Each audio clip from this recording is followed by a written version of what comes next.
Hey YouTube, Untamed here. So today I wanted to provide you guys with a video of my newly installed RSG Rocksliders. For those of you who frequent my channel, you saw recently I uploaded that video highlighting them next to my previous set of Go Rhino running boards, my Go Rhino RB10s, which I am still a big advocate for. Go Rhino makes a great product, and they're very affordable, especially by comparison to these guys. You know, with the costs of everything going up, you know, these have gone up. They're subject to it too. I mean, I think I paid just under $1,700 for this set. Granted, the set that I have here is quote unquote the best of the best. You know, it's a Dom, TIG weld, powder coated, of course, traction cuts, I'll show you here in a second, and flat with a kick out in the back. So it is quote unquote the best of the best that you could order from RSG. You can spend a lot less than $1,700 on these. But I wanted to show it to you now that they are both on the Tacoma here. For those of you who don't know, this is my 2022 Tacoma TRD Pro. And you know, I've purchased RSG sliders a number of times now, and I'm always very pleased with their product. You know, Westcott Designs, they make a phenomenal product too, so it's a win-win which one you want to choose. I just ended up going with RSG this time for the Tacoma. And I think it looks great. I mean, one mini gripe really is, you know, and I showed you guys with the Go Rhinos that I had on it before. The Go Rhino running boards really go up right to the front of the cab here of the vehicle. Whereas you can see here, you got a little bit of a small gap up front, seemingly. But you know, they're still absolutely 100% functional as far as if you would need them, it would catch right here on the slider itself. So let me show you a close look at these guys. They really do a phenomenal job. Not to mention, you know, similar to Westcott, you know, they have great customer service. Yeah, you reach out to them and you'll hear back from them, you know, as soon as possible. Within a day or two, you'll hear back from them, and they always have a good solution for you if you're bumping into an issue. So both of them have experienced great customer service. I love this. I think this is a pretty neat touch with their RSG logo back here. You can opt to have this in just, you know, bare metal, or you can have it powder coated, of course, to match the rest of the slider. So I like that it's subdue matching.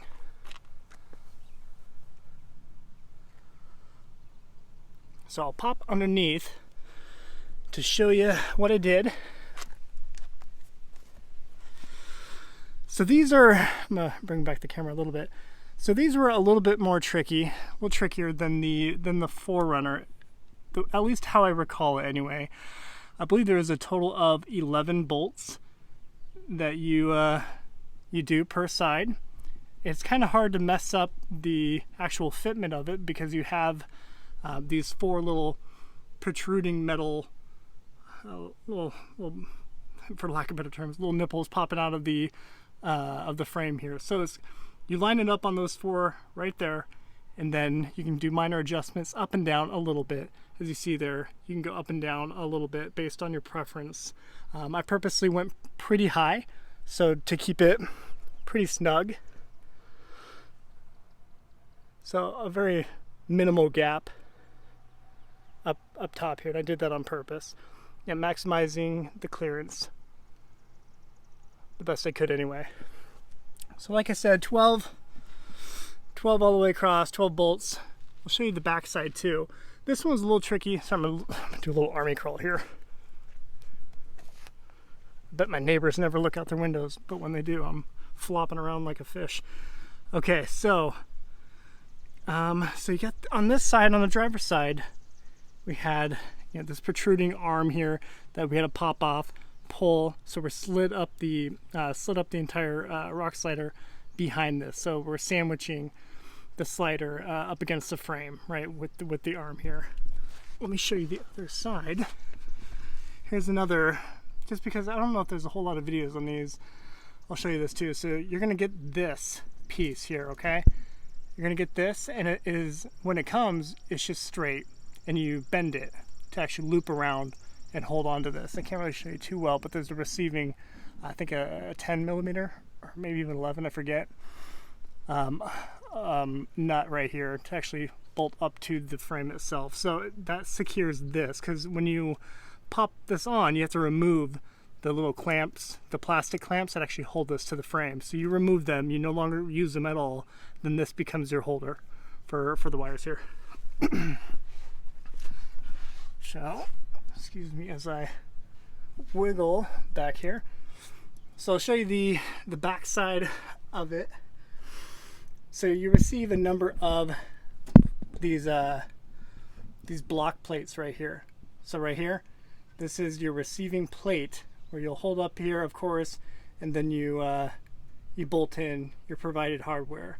So you get a number of them. A couple of places, I believe even here as well, you have to kind of pop out these plastic portions here because they go through the frame. You just kind of, on the other side, you use pliers and you pop this inward toward the inside of the vehicle, this direction of the vehicle, so you can slide this up into place here, because you can kind of see this is right between your lines here. Same goes for that one there. You have to pop that out. Actually, excuse me, not that one. Sorry, try not to knock the camera. There are two, so you take this off. Behind here, there is a receiving plate. So you take this off and you put one behind that. This one here, I just have a nut on the back end of that one. And this piece here. So you actually end up removing this little plastic. This is a plastic shroud. It's only one bolt that you remove. Let me see if I can show it to you. Maybe not. So actually, oh yeah, it's right here. Forgive me. So it's just right here. You remove this bolt, and then you can. Actually, no, there. I'm showing you the wrong one. There it is. So right here, you remove this bolt, which allows you to free this plastic piece and just pull it out, right? Then, this is if you really want it to be on as it should be. You have to remove that piece, and then with the back plates, you slide your arm. If you're like me, thankfully you got barely, my arms fit, barely getting in here. You might ask your missus to help you out with this, but slide your arm through here with that back plate, the one I showed you over there, and on the far side over here, on the inside of it, with your arm in here, you're receiving, the bolts on this side of the front end of the actual slider. Let me show you that. So these ones here is what I'm talking about. So with your arm through, you have the receiving end there for that one, as well as this one up front. So you really got to reach to catch this one up front. Can you do without these? Yeah, you can, but I mean, I don't advise to.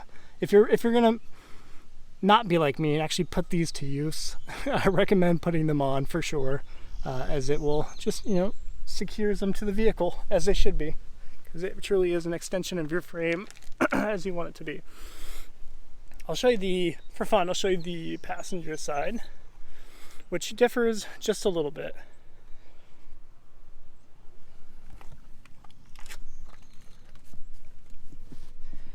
So I'll kind of do a swab across. You do end up removing this piece right here. Once you remove this, you can peel the plastic, this whole plastic face. You can pull it back and then get to the bolts behind it. Again, you can't mess up the actual fitment and alignment of it by aligning with those four there. All the way back. So they are wicked snug, that is for sure. So on this side, a little less going on with this plastic piece. Same piece, same spot for the bolt here. You remove that, you can just pull the entire thing out, then you're sliding your arm in here with the receiving plates, the square receiving plates to catch.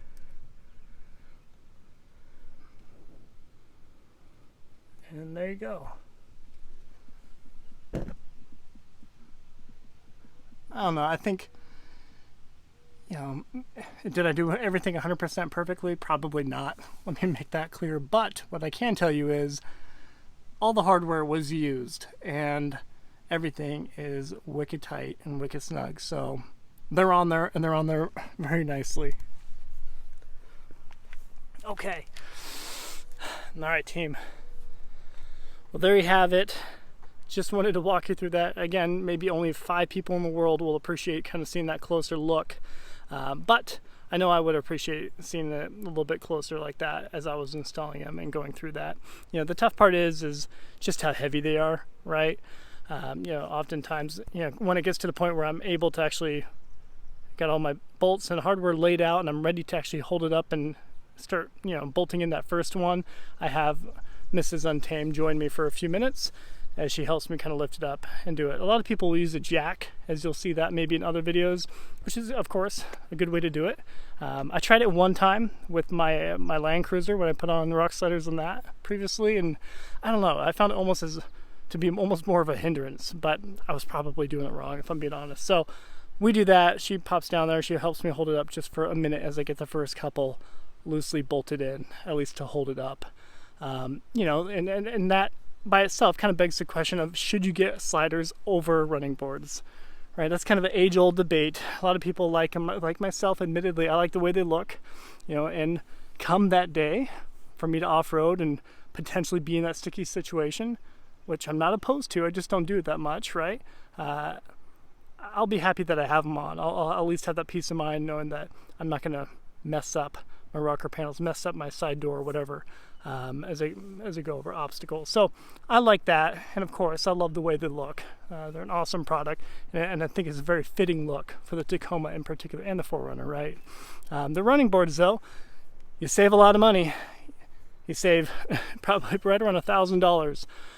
Well, compared to this particular set, right? You're going to save about $1,000 going with the Go Rhino running boards, which again, for 9 out of 10 people, myself included, admittedly, right, that's going to be perfectly fine, right? And the thing that most people don't talk about is the fact that they do prevent door dings from the 1993 Toyota Camry in the parking lot that parks right next to you in the back of the parking lot. So it protects you from door dings, which I'm an advocate of. And if you're like me and you put bigger tires on, you know, wider tires, it catches some of the road debris as you're throwing it up, and it prevents you from chipping up the side of your vehicle too. So kind of a couple byproducts of getting these on there. So let me know what your thoughts are.